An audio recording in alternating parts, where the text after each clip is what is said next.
Assalamualaikum warahmatullahi wabarakatuh.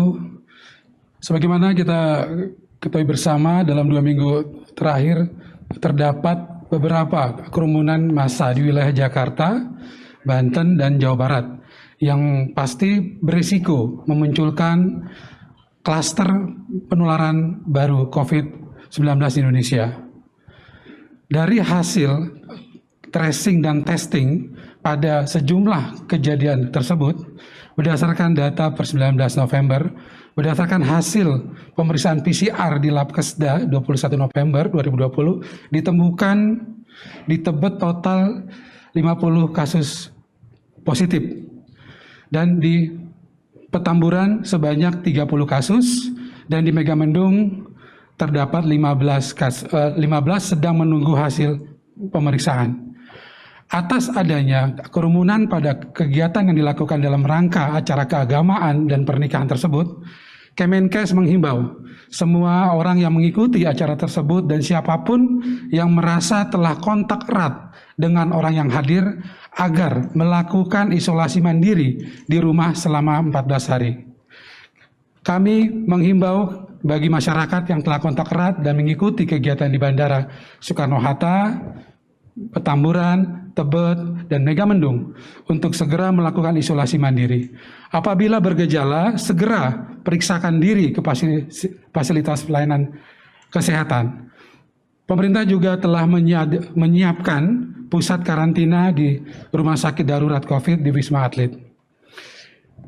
Apabila selama melakukan karantina di rumah mengalami gejala terinfeksi COVID-19 seperti gejala batuk, pilek, sesak napas, sakit tenggorokan, serta hilang indera penciuman dan perasa, segera kunjungi puskesmas terdekat untuk dilakukan tes usap atau PCR test.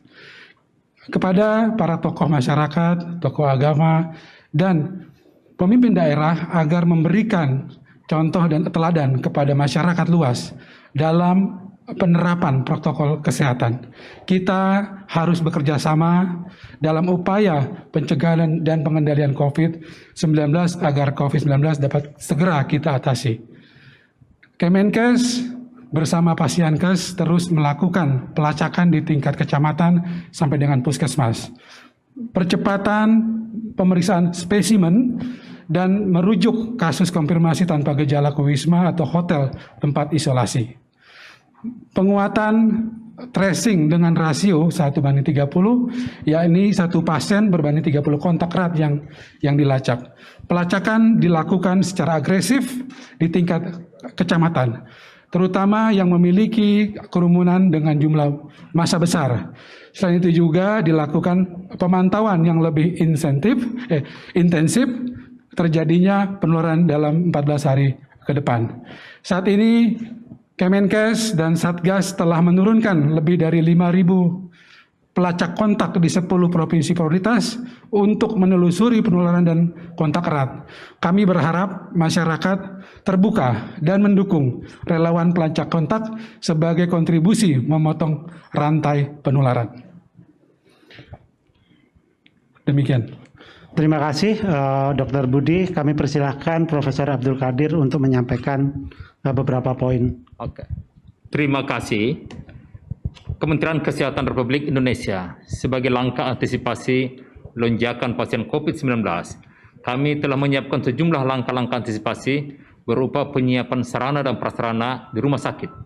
Di antaranya adalah bila mana terjadi kenaikan pasien sampai 50 dan 50%, maka rumah sakit itu masih dapat menampung.